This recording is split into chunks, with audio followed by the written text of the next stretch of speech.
Sunyi menyulam langit yang muram, dendam berbisik di sela malam. Dalam gelap yang tak bernama, Dark Aratnasun datang membawa trauma. Dalam senyap, dunia digaruk. Dalam gelap, nama itu muncul. Dark Aratnasun, sebuah kata yang bagai mantra, berima dengan sunyi dan angkara. Itu bukan hanya tempat, itu adalah ingatan purba yang belum selesai. Luka sejarah yang disembunyikan dalam mitos. Dark Aratnasun adalah wilayah yang terletak di luar Aratnasun yang dikenal jauh di balik danau besar yang disebutkan dalam berbagai fragmen kosmologi tua. Konon, leluhur Geret Konak berasal dari sana. Namun mereka melarikan diri. Dari apa? Dari siapa? Mungkin jawabannya terkubur dalam reruntuhan kuno dan nyanyian patah para penjaga.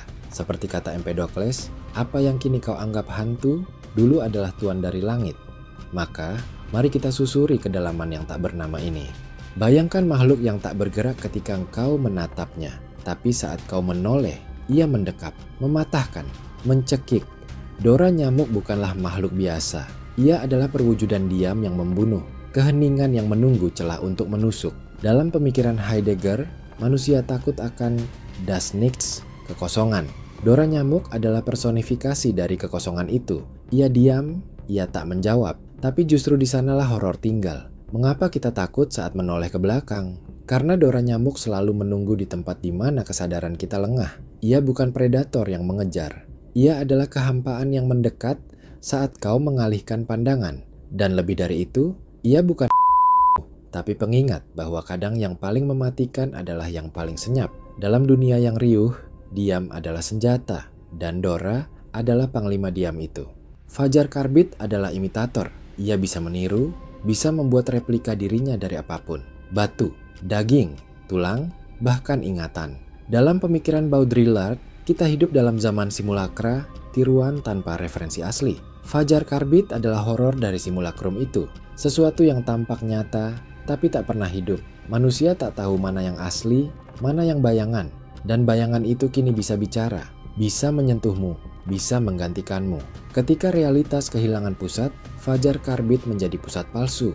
Ia tidak hanya menipu mata, tapi juga menggugat akal. Bayangkan kau berbicara dengan sahabatmu, hanya untuk menyadari belakangan bahwa ia sudah mati seminggu yang lalu. Dan kini pertanyaannya bukan siapa dia, tapi siapa kamu di dalam matanya. Rustam Triplek percaya bahwa ia menyembuhkan dunia, tapi setiap sentuhannya malah menyebarkan penyakit. Ia menyulap tubuh menjadi zombie, entitas tanpa kehendak. Menurut Foucault, kekuasaan sering mengklaim diri sebagai penyembuh. Tapi siapa yang menentukan apa itu sehat? Rustam Triplek adalah alegori kekuasaan yang keliru.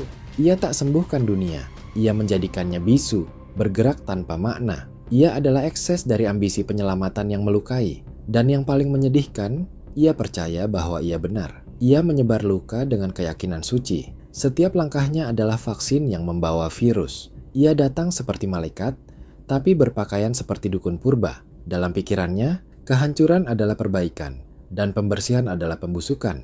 Tampak membusuk, namun tak bisa disentuh. Ia mampu menembus dinding, menarik manusia ke dimensi lain. Kantong kematiannya bukan kematian, tapi penghapusan eksistensi.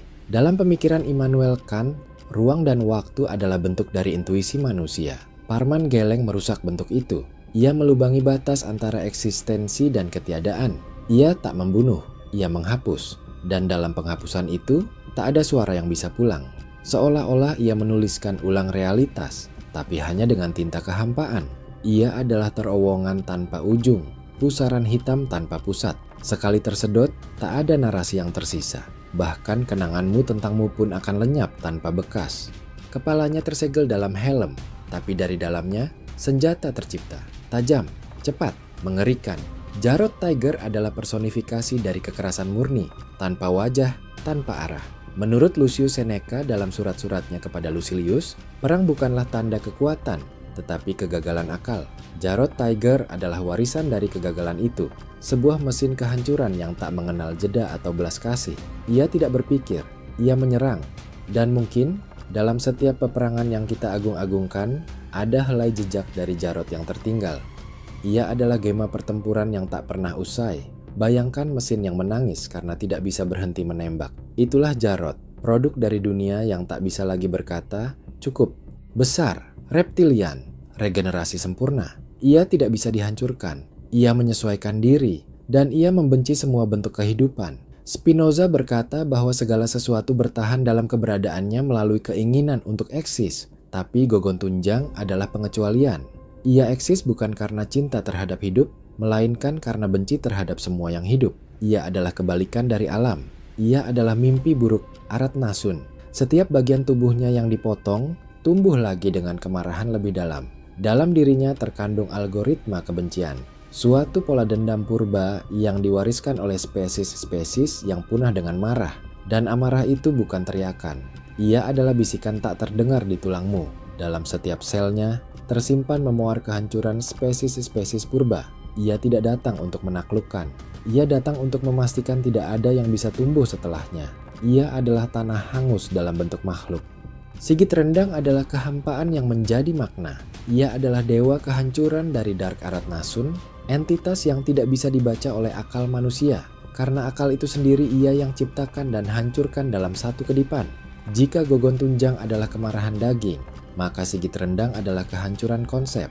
Ia tidak membunuh tubuhmu, ia membatalkan keberadaanmu sebagai sesuatu yang bisa dipahami. Dalam pikirannya, tak ada kebaikan atau kejahatan, hanya arus tak berujung dari pembatalan.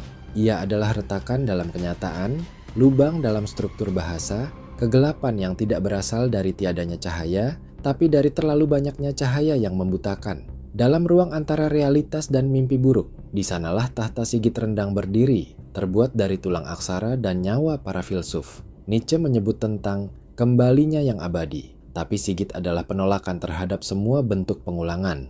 Ia adalah akhir dari siklus, titik di mana segala makna runtuh dan hanya tersisa kehendak untuk membakar. Dia bukan hadir untuk ditanya, tapi untuk dilihat dalam kehancuran. Keberadaannya merusak bahasa itu sendiri. Dalam ruang di mana logika mati dan simbol meleleh, Sigit Rendang duduk sebagai raja yang tidak menginginkan tahta, karena tahta itu sendiri hanyalah salah satu dari banyak ilusi yang telah ia lumat. Ia berubah-ubah, menyesuaikan diri dengan fantasi korban, tapi begitu disentuh, tubuhmu membusuk. Dalam pemikiran Lacan, kita melihat diri kita dalam the mirror stage, melalui pantulan yang kita cintai, tapi tak kita kenali. Fahmi Lingis adalah cermin itu, tapi cermin yang menggigit balik. Ia tidak hanya menjelma sebagai keinginan, ia membusukkan keinginan itu. Dan mungkin itulah hukuman sejati. Ia membuat kita benci apa yang dulu kita cintai. Fahmi adalah godaan yang disusun dari hasratmu sendiri, dan setiap sentuhan darinya adalah penghakiman terhadap semua cinta palsu. Namun, ada yang lebih mengerikan.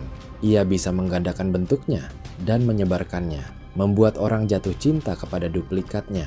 Seluruh kota bisa ditaklukkan bukan oleh senjata, tapi oleh cinta yang membusuk. Dan cinta yang busuk tidak pernah mati dengan damai. Ia menuntut, ia cemburu, dan ia menghancurkan. Fahmi Lingis adalah virus perasaan yang membusuk, dan dalam dunia yang gila akan estetika dan hasrat, ia adalah cermin akhir zaman. Gareth Conrad, ia adalah salah satu penjaga perbatasan. Ia menjaga gerbang antara Dark Aratnasun dan Aratnasun, tak untuk membuka, tapi untuk memastikan tidak ada yang menyeberang. Ia tak melakukan ini untuk keselamatan Aratnasun, tapi untuk penundaan akhir. Ia bukan tokoh utama, tapi tanpa dia, semuanya akan runtuh. Gareth adalah garis batas, penjaga ketidakseimbangan agar tidak meluap. Gareth Conrad adalah penjaga terakhir Aratnasun.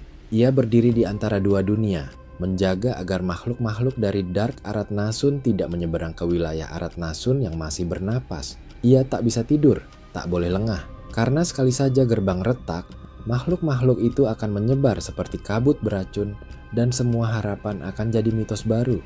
Dark Aratnasun bukan sekadar tempat, ia adalah mitos kolektif, trauma bersama, dan ketakutan purba yang disulap menjadi makhluk. Dan saat kamu menutup video ini, ingatlah bahwa dunia kita hanya selapis tipis dari mereka yang mengintai. Di luar, di pinggir, di dalam danau, di mana sunyi dan duka bersatu dalam satu nama, Dark Aratnasun. Tempat mimpi dibakar dan harapan dilumat dalam kelam yang tak berdiam. Sadar, Pan. Pan. Endi wonge? Iki gelem bali ora iki.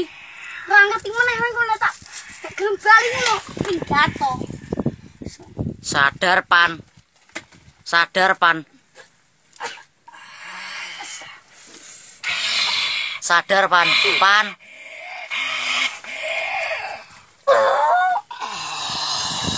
Sadar pan, sadar pan.